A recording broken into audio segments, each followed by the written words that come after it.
नमस्कार दोस्तों, हमारे यूट्यूब चैनल में आप सबका बहुत बहुत स्वागत है। दोस्तों, ये क्लास 9th का जो है फिजिक्स का पोर्शन है, अध्याय 11 कार्य तथा ऊर्जा, वर्क एंड एनर्जी। तो दोस्तों, इसके बारे में जो है चर्चा करनी है, कार्य तथा ऊर्जा के बारे में। कार्य क्या है, ऊर्जा क्या है। दोस्तों, पिछले कुछ अभ्यासों में हम वस्तुओं की गति की वर्णन के तरीकों, गति का कारण तथा गुरुत्वाकर्षण के बारे में चर्चा कर चुके हैं। कार्य एक अन्य अवधारणा है। इसके बाद जो है कार्य क्या होता है, एक अन्य अवधारणा होता है जो हमें अनेक प्राकृतिक घटनाओं को समझने तथा उनकी व्याख्या करने में सहायता करती है। ऊर्जा तथा शक्ति का कार्य से निकट संबंध है। इस अध्याय में हम इस अवधारणा के बारे में चर्चा करेंगे। सभी सजीवों को भोजन की आवश्यकता होती है। सभी सजीवों को भोजन की आवश्यकता होती है। जीवित रहने के लिए सजीवों को अनेक मूलभूत गतिविधियां करनी पड़ती हैं। इन गतिविधियों जैसे क्रियाकलापों को हमें जैव प्रक्रम कहते हैं। इन प्रक्रमों के लिए ऊर्जा भोजन से प्राप्त होती है। कुछ अन्य क्रियाकलापों जैसे खेलने, गाने, पढ़ने, लिखने, सोचने, कूदने, दौड़ने तथा साइकिल चलाने के लिए हमें ऊर्जा की आवश्यकता होती है। कठिन क्रियाकलापों में अधिक ऊर्जा की आवश्यकता होती है। जंतु भी क्रियाकलापों में व्यस्त रहते हैं। उदाहरण के लिए वे कूद या दौड़ सकते हैं। उन्हें लड़ना पड़ता है, अपने शत्रुओं से दूर भगाना पड़ता है, भोजन खोजना पड़ता है या आवास के लिए सुरक्षित स्थान खोजना पड़ता है। इसके अतिरिक्त कुछ जंतुओं को हम बोझा ढोने, गाड़ी खींचने या खेत जोतने के लिए भी उपयोग करते हैं। इन सभी क्रियाकलापों के लिए ऊर्जा की आवश्यकता होती है। यानी कि कोई भी कार्य करने के लिए समझ लीजिए कि ऊर्जा की आवश्यकता होती है। यानी ऊर्जा होगा तभी कार्य किया जाएगा। यानी कार्य और ऊर्जा में जो है संबंध है, निकट संबंध है। मशीन के बारे में सोचिए। अब यहाँ पे मशीनों के बारे में सोचिए। उन मशीनों की सूची बनाइए जिसका उपयोग आप करते हैं। उन्हें कार्य करने के लिए किस चीज़ की आवश्यकता होती है। कुछ इंजनों को पेट्रोल तथा डीजल की आवश्यकता होती है। सजीव तथा मशीनों को ऊर्जा की आवश्यकता होती है। तो अब दोस्तों देखिए, अब जो है कार्य, अब कार्य क्या है। कार्य ऊर्जा जो है सब रिलेशन में है। अब कार्य क्या है, तो हम अपने दैनिक जीवन में जिस रूप में कार्य शब्द का प्रयोग करते हैं कि हम कोई काम करने जा रहे हैं, वही कार्य है।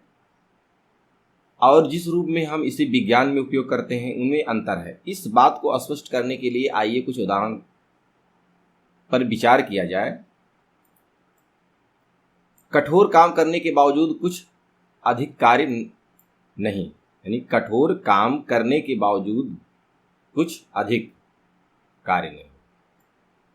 तो इसका मतलब ये है कि कार्य का मतलब है कि अगर जो हम किसी पर बल लगा करके, विज्ञान की भाषा में किसी पर फोर्स लगा के बल की दिशा में अगर जो हम विस्थापन करते हैं दोस्तों, तो वही उसका कार्य होता है। कार्य बराबर बल गुणे विस्थापन। अगर जो विस्थापन नहीं होगा तो कार्य नहीं माना जाएगा। इसकी भाषा में आप लाख मेहनत कर ले।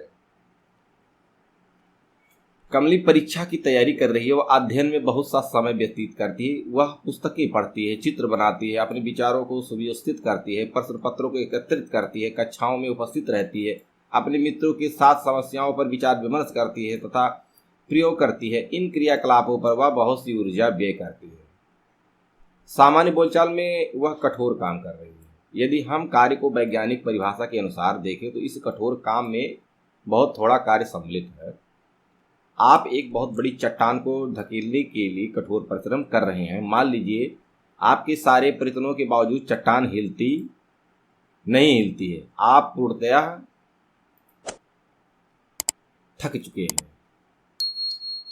तथापि आपने चट्टान पर कोई कार्य नहीं किया क्योंकि चट्टान में कोई विस्थापन नहीं हुआ।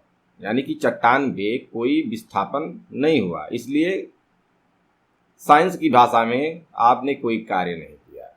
भले आपने बहुत सारे मेहनत लगाई, ऊर्जा खर्च किए। आप अपने सिर पर एक भारी बोझ रख कर कुछ मिनट के लिए बिना हिले डुले खड़े रहें, आप थक जाते हैं। आपने प्रयास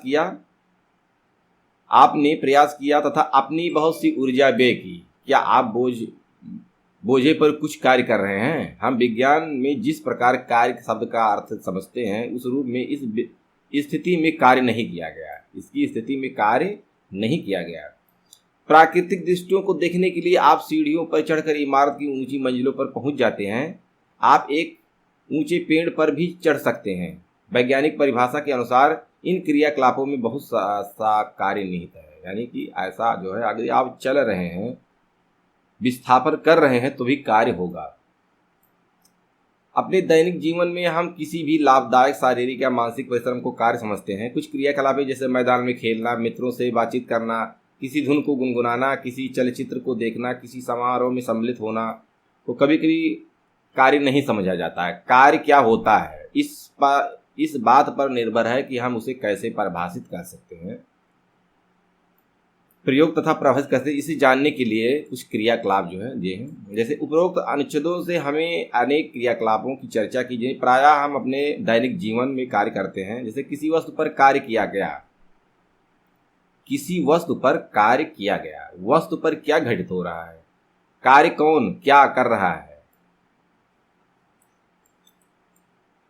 कार्य की वैज्ञानिक संकल्पना, कार्य की वैज्ञानिक संकल्पना क्या है दोस्तों? कार्य की वैज्ञानिक संकल्पना, विज्ञान के दृष्टिकोण से हम कार्य को किस प्रकार देखते हैं और परिभाषित करते हैं, यह समझने के लिए आइए कुछ स्थितियों पर विचार करें। किसी सतह पर रखे एक गुटके को धकेलें, कुछ गुटका कुछ दूरी तय करता है। आपने गुटके पर कुछ बल लगाया जिससे गुटका विस्थापित हो गया। इस स्थिति में कार्य हुआ।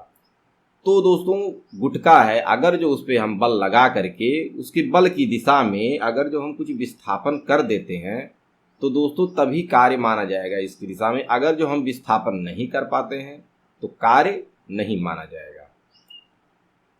एक लड़की किसी ट्राली को खींचती है और ट्राली कुछ दूर तक चलती है। लड़की ने ट्राली पर बल लगाया और यह विस्थापित हुई, इसलिए कार्य किया गया। यहाँ पे कार्य किया गया। अगर जो विस्थापन हुआ तो कार्य किया गया। एक पुस्तक को किसी ऊंचाई तक उठाइए। ऐसा करने के लिए आपको बल लगाना पड़ेगा। पुस्तक ऊपर उठती है, पुस्तक पर एक बल लगाया जाता है तथा पुस्तक गतिमान हुई, इसलिए कार्य किया गया। उपरोक्त स्थिति को ध्यान पूर्वक देखने से ज्ञात होता है कि कार्य के लिए दो दशाओं का होना आवश्यक है। कार्य के लिए दो दशाओं का होना आवश्यक है। जैसे वस्तु पर कोई बल लगना चाहिए, यानी वस्तु पर कोई बल लगना चाहिए और वस्तु विस्थापित होनी भी चाहिए। यदि इनमें से कोई भी दशा पूरी नहीं होती है तो कार्य नहीं किया जाएगा। विज्ञान में हम कार्य को इसी दृष्टि से देखते हैं। एक बैल किसी गाड़ी को खींच रहा है, गाड़ी चलती है, गाड़ी पर एक बल लग रहा है तथा गाड़ी कुछ दूर चलती है। क्या आपके विचार में इस स्थिति में कार्य किया गया है? एक बैलगाड़ी किसी गाड़ी, यानी कि एक बैल जो है गाड़ी को खींच रहा है, गाड़ी चलती है, गाड़ी पर एक बल लगता है तथा गाड़ी कुछ दूर चलती है। क्या आपके विचार में कार्य है? हाँ दोस्तों, विचार में कार्य है, क्योंकि बैल जो है गाड़ी को, ठेले को खींच रहे हैं, उस पर बल लगा रहा है, उसके बल की दिशा में विस्थापन हो रहा है दोस्तों। तो विज्ञान की भाषा में यहाँ पे कार्य माना जाएगा। अपने दैनिक जीवन की कुछ स्थितियों पर विचार कीजिए जिनमें कार्य सम्मिलित हो। बहुत सारे हैं दोस्तों, विचार कीजिए। क्रियाकलाप दिए है। चलिए, एक नियत बल द्वारा किया गया कार्य। एक नियत बल द्वारा किया गया कार्य, इसका मतलब क्या है कि एक नियत बल द्वारा जो किया गया कार्य है उसके बारे में चर्चा है। विज्ञान के कार्य को कैसे परिभाषित किया जाता है, विज्ञान के कार्य को कैसे परिभाषित किया जाता है, इसे समझने के लिए हम उस स्थिति पर विचार करते हैं जब बल विस्थापन की दिशा में लग रहा हो। बल जो है विस्थापन की दिशा में ही लग रहा हो। मान लीजिए किसी वस्तु पर एक नियत बल F लग रहा है दोस्तों।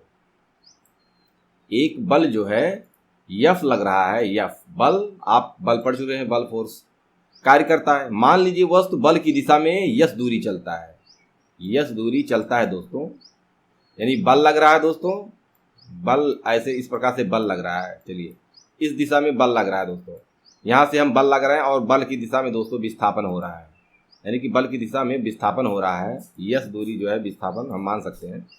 तो यहाँ पे मान लीजिए कि W कार्य किया गया है, यानी इतना चीज करने में हमको F बल लगा करके S विस्थापन में हमें W कार्य किया गया। कार्य की परिभाषा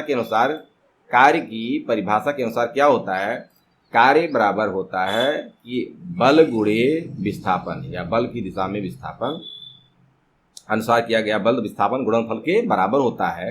यानी कि कह सकते हैं W बराबर F गुणे S। तो यहाँ पे दोस्तों देख सकते हैं कि यह जो ये गुटका है यहाँ से बल लगा करके यहाँ पर किया गया, यानी कि ये इतनी दूरी जो है विस्थापित हो गई है। तो यहाँ पे जो कार्य किया जाएगा वो बल गुणे विस्थापन होगा। अतः किसी वस्तु पर लगने वाला बल द्वारा किया गया कार्य बल के परिमाण तथा बल की दिशा में चली गई दूरी के गुणनफल के बराबर होता है। कार्य में केवल परिमाण होता है दोस्तों, कार्य में केवल परिमाण होता है तथा कोई दिशा नहीं होती है।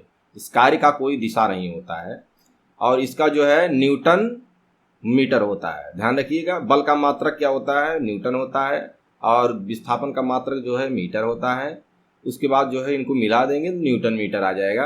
यानी कि यदि F बल बराबर 1 न्यूटन है और S जो है 1 मीटर है तो बल द्वारा किया गया कार्य 1 न्यूटन मीटर होगा। यहाँ बल का मात्रक न्यूटन मीटर, या इसको हम जूल भी कहते हैं दोस्तों, न्यूटन मीटर भी कहते हैं या जूल कहते हैं, जे से डिनोट किया जाता है। अतः 1 जूल किसी वस्तु पर किए गए कार्य की वह मात्रा है। हम यह भी कह सकते हैं कि जे 1J यानी जूल, 1J किसी वस्तु पर किए गए कार्य की वह मात्रा होती है जब 1 न्यूटन बल वस्तु को बल की क्रिया रेखा की 1 मीटर विस्थापित कर दे, वहां 1 जूल ऐसा माना जाता है। तो समीकरण को ध्यान से देखिए, यदि वस्तु पर लगने वाला बल 0 है तो किया गया कार्य कितना होगा, 0 होगा। बल 0 है तो कार्य भी 0 होगा। तो किया गया कार्य कितना होगा, उन दशाओं का उल्लेख कीजिए जिनका कार्य होने के लिए पूरा होना आवश्यक है। दोस्तों यहाँ पे उदाहरण में दिया गया है कि देखिए ये जो है इस पे 5 न्यूटन का बल लग रहा है, बल की दिशा में 2 मीटर विस्थापित है। यदि विस्थापन होते समय लगातार वस्तु पर बल लगता रहे तो समीकरण के अनुसार किया गया कार्य होगा, देखिए 5 न्यूटन गुणे 2 मीटर बराबर 10 न्यूटन मीटर या 10 जूल जो है यहाँ पे कार्य किया जाएगा। 10 जूल जो है कार्य किया जाएगा दोस्तों। तो दोस्तों अगर जो हमारी वीडियो पसंद आई हो तो हमारी वीडियो को लाइक कीजिएगा, शेयर कीजिएगा और हमारे यूट्यूब चैनल को सब्सक्राइब कीजिएगा दोस्तों। इसी के साथ जो है नेक्स्ट वीडियो में मिलेंगे इसी चैप्टर में। जय हिंद, जय भारत।